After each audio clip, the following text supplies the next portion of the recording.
Hello wonderful people, today I will be showing you how to get the best Payday 3 stealth build. Now this video is going to be compiled of a bunch of videos I've watched, because you go online and you look for the best Payday 3 build, you just don't see one that every person in the community agrees with. This isn't going to be one like that either. I just think that I saw all these videos and I'm taking the best part of those in this build. Now you don't need DLC, but I use DLC because I have all the DLCs. I use the Deagle, which, I mean, it doesn't matter to. All you need is a suppressor at any gun. But the signature 42 works because you just need a silencer. And I feel like you don't really need a primary as much in these kind of builds. Because, I mean, at least for the one I use the M7 Perseverant, which is just... it's easier to use the Deagle. I mean, you can look at what I have. Like, I have a barrel, magazine, stock. I have, like, all this stuff on here if you quickly want to pause the video and see what I have. But it's not, you don't need a primary as much. It's mostly the secondary, if you want to pause the video right now and quickly look at what I have. But it's mostly the secondary you're going to use in stealth. But, so... the deployable doesn't matter as much too, because there's nothing really here for stealth yet into the game. Or at least, maybe, hopefully, Payday 3 in the future has something for it. But I use the ammo bags, because it just makes... just in case you need ammo, I don't know. There's nothing really for it. I would say for the throwable, it would be the throwing knife, because you can distract guards with it. The tool, which is the motion sensor. Now, a lot of videos say to use the trip laser. I don't agree with that as much, because the motion sensor, like in Houston Breakout, which is one example, the choke point, which would be where you're in the evidence room, you only get one trip laser where you can throw down for one door. There's 3 doors there, but 2 doors are really only 2 of the doors are used. With the motion sensor, these 2 doors can be used and see these cops. Yeah, the trip laser shows you like what cops they are and like where are they, but I just feel that the motion sensor is better because you get 2 of them. It's just a lot easier. So for the armor, it's going to be the light ballistic lining, because that has no speed penalty. Or no. I had the wrong one. It would be the standard lining because it has no speed penalty. And then for your overkill weapon, it doesn't matter, because you're not going to use it. For the skills, you're going to have Infiltrator basic. So whenever you successfully pick a lock, kill an enemy with a throwing knife, or pick up loose cash, or you gain or refresh your rush.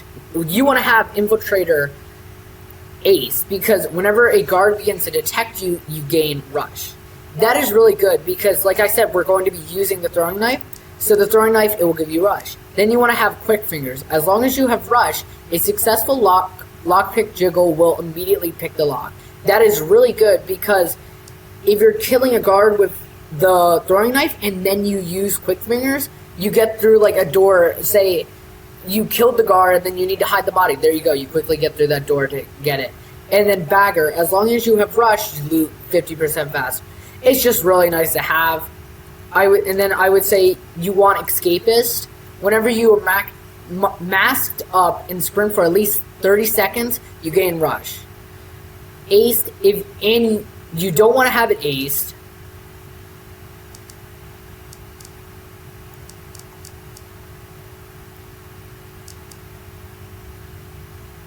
So next it would be you get escapist, and you just have it basic. Whenever you are masked up and sprint for at least 3 seconds, you gain rush, which is very nice. And then you want to have Grifter. I would say get Grifter Ace. Basic is as long as you are masked off. If you're within 1 meter of the employee, you gain rush.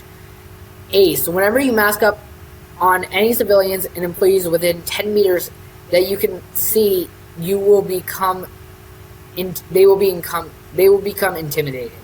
Then I would say next you want to have walk for walk. As long as you're unmasked and have rush, cameras can't detect you trespassing in private areas. They will still detect you performing illegal actions. That's really good because, like I said earlier, we're using.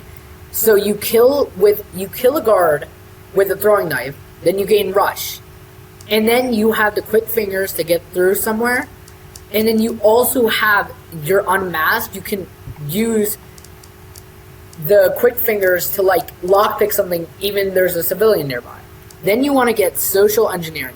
As long as you're unmasked and have rush, employees will ignore you performing illegal actions. That's really nice because, like I said, if you're unmasked, cameras won't notice you, and now the employees won't notice you. Next, I would say get open mic. You answer the radios 50% faster. That's just really nice. Like, I don't know why most builds don't have this. It's, I guess, yeah, maybe you're wasting a skill that could go into something better, but I just feel it's quick and easy, fast. And now you want to get hacker ace. Basic, you can hack cameras to gain access to their area CCTV system. This functions as through you had access the high security room. You gain one runtime. Ace, if you can overload a device that already has an active runtime. This will cause the electrical explosions that will stun anyone within range and destroy the device, and you gain one more additional runtime. So this gives you 2 runtimes where you can walk in front of the camera even with your mask on and they won't notice you, which is really nice. Next, you want to get security loop. You can use 1 runtime to make the security camera you're controlling loop its footage. That's really nice. So now you're walking in front of it and it won't notice you. If the camera is destroyed, you regain your runtime use, and you can apply the new runtime to it. You're at max runtimes, your oldest active one is removed. So now you have, so the cameras won't notice you if you are doing if you're walking in front of it. It's just really nice. Now, this one isn't used as much. I mean, certain heists, like Rock the Cradle, I would say is nice. You don't have to get this one. It's just you can active lures from any clear line of sight, like any distance. It's nice. I don't know if you really need it that bad. It's not a needed skill, but it is a nice skill. The next one would be root ping. You can spend a runtime to make the hacker's camera automatically mark any guards. So now you can mark the guards with the cameras. And then glitch protocol. You can hack a guard's radio and cause a disturbance. So I'm going to throw up a video right now where, say, a guard is like moving you away from somewhere. You can just hack their camera, or no, hack their phone, and it explodes, and then they forget about you, so you can run away. Next you want to get is signal catch. You can answer the radios remotely if you have the line of sight of the guard's body. So say a guard's on another part of the room, and you killed a guard right in front of you while you're answering this guy's one, and you have the 50% faster, you get this one while instead of having to run all the way over there, and you probably might miss it, and they start searching, now you can answer it from any line, and it's just really nice and easy. And then this is always needed. Transporter, you need the basic, whenever you pick up a bag or body, you gain rush, but I say you get the ace. Whenever you pick up a bag or body, gain or refresh grit. Whenever you throw a bag, you lose grit. But you're getting grit, which is very, very nice. Second, I would say, is you need the beast of burden. As long as you have rush, carrying objects or bodies don't incur any movement speed, which is really nice, especially for you trying to run away. Say you just killed a security guard and another guy is detecting you. It's easier to run away and get away. Now, I would say also get deep pockets. If you have a deployable bag in your loadout, you start the heist with 1 extra deployable of that type, but all your deployable bags have 2 less charges.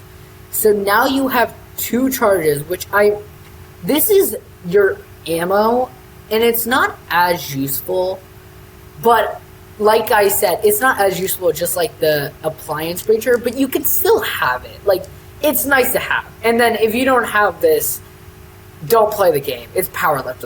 You can pick up 2 bags. You need it, especially with this one or with the beast of burden. So you can run and it doesn't make you slower. Then for the last things, assassin. You want to have that ace. Whenever you manually mark a guard, you refresh your rush. You want to have skimming the ground. As long as you're wielding a suppressed weapon, your crouch movement speed is increased by 20%. Most of the time when you're playing stealth, you're crouching, and now when you're using your silenced gun, you're even faster. It's just, you need it. Drop cloth. Whenever you kill a guard with a suppressed weapon, their body can't be detected for the first 10 seconds of any radios from the guards you kill. This way you won't activate until the 10 seconds have passed. So you kill a guard and it's 10 seconds until the thing. So like I said, say you're using the signal catch where the guard's on the other side of the room. So now you're doing the one radio faster. Say you're answering a pager and you're playing solos.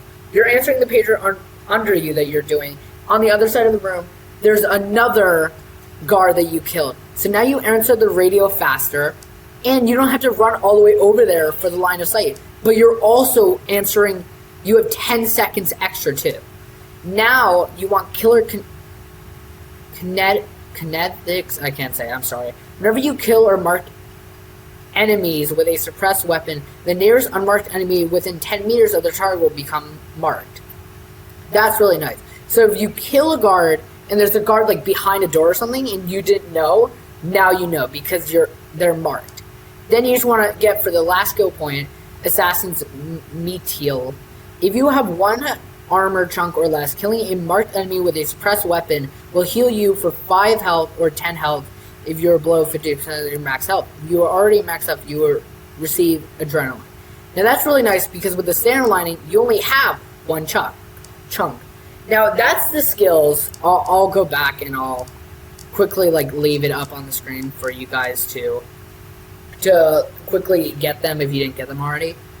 Now this is my payday build. I don't know if it is generally the best. It's videos that I saw and I was like, okay, I'll use this and I'll use this and I'll use, yeah, maybe you don't need the appliance breacher, or there was another one I think. Yeah, maybe you don't need, so you don't need to use that one. So say there's 2 of them that I said that you might not need. And if you don't need those or you don't think you want them, you can get rid of them and put 2 other ones. Now, I haven't posted in a while, and I really like Payday. And if I get some good views and stuff, I'll post again, and maybe I'll do some more Payday stuff. I don't know. If you like this, please like the video, because maybe I'll start playing again, posting again. Payday 3 is a great game. It's still growing. Payday as a fandom is a great game. And 2, this might not be the best build, but it's what I think is the best. And before I leave, I have a Discord server. So if you want to join the Discord server, I'll throw the link in the description. And you don't need, remember, this is what I think is the best. If you don't think it's the best, tell me. I don't care. That's what I think is. I think this is a good enough build. It's a good enough build. If you don't like it, tell me in the comments, or maybe you can help me make it better. Thank you for watching. Maybe join the description, or maybe join the Discord.